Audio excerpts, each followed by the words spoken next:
지난 2월 중국 최고 투자은행이라 불리는 차이나 르네상스의 회장 판바오가 돌연 자취를 감췄다.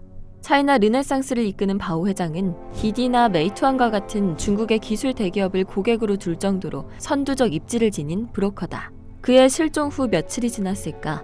차이나 르네상스 측은 판바오 회장이 중국 공산당의 조사에 협조 중이라고 발표했다. 하지만 지금까지 그래왔듯 어떤 정부 부처가 어떤 혐의로 그를 조사 중인지나 바오 회장의 소재에 대해서 중국 당국이 발표한 바는 없었다.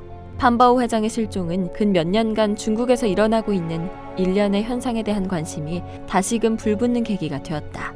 이 현상이란 바로 억만장자 창업가들의 연이은 실종이다. 시진핑이 중국의 주석 자리에 올랐던 2012년. 지금에 비하면 그는 중국의 스타트업들에게 꽤나 우호적이었다. 민간 영역이 중국 경제의 성장 동력이라는 점을 그도 받아들였기 때문이었다. 그러나 2015년 무렵부터 그는 서서히 공동부유 원칙에서 벗어나는 부를 가진 사람들을 향한 악의를 드러내기 시작했다. 2015년 12월 중국의 워런 버핏이라 불리던 구호 광창이 돌연 실종되었다. 얼마 후 그가 회장으로 있던 포선 인터내셔널 리미티드 측에서는 그가 당국의 반부패 조사에 협력 중이라고 밝혔다.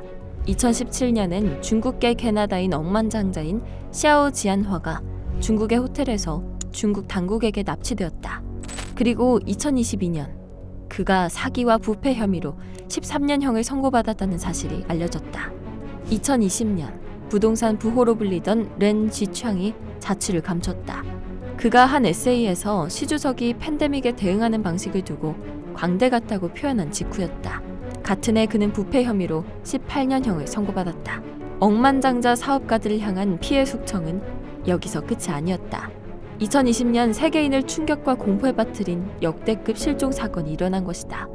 이는 바로 알리바바의 창업자 마윈의 실종이었다. Don't forget that the rise of Jack Ma actually has a lot to do with the Chinese Communist Party under the rule of government, because before Alibaba went IPO, I believe it's 2014 at the New York Stock Exchange, the key money that he received was from China Investment Corporation, which is a China's sovereign wealth fund. Actually, so from that perspective, the common sense is that you don't bite the hand that feed you.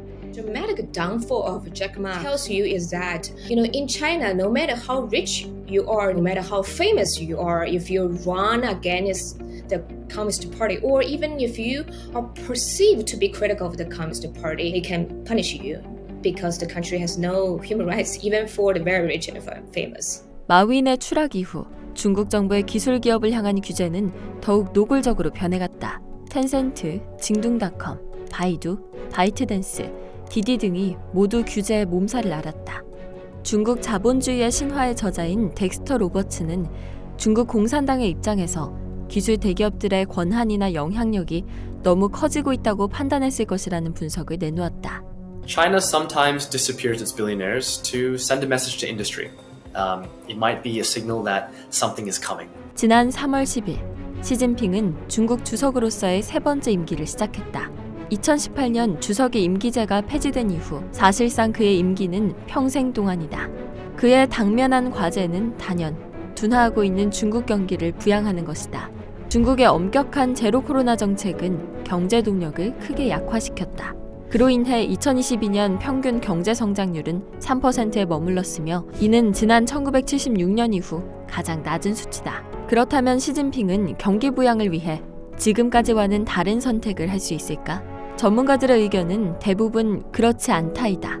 Xi Jinping clearly intends to stay around for a very long time. He sees himself as the uncontested ruler of China. Anyone who challenges his power or the party's power is going to be in his crosshairs. And unfortunately, that's what a number of private entrepreneurs have experienced recently, as we've seen with the disappearance of Bao Fan and others. I think this trend is going to continue. The Chinese Communist Party overall is going to be more and more repressive over the Chinese society, and Xi Jinping is going to have more and more power within the Chinese Communist Party. The series of disappearances of high-profile billionaires in China is really a stark reminder that this is a fundamentally different political system and that rule of law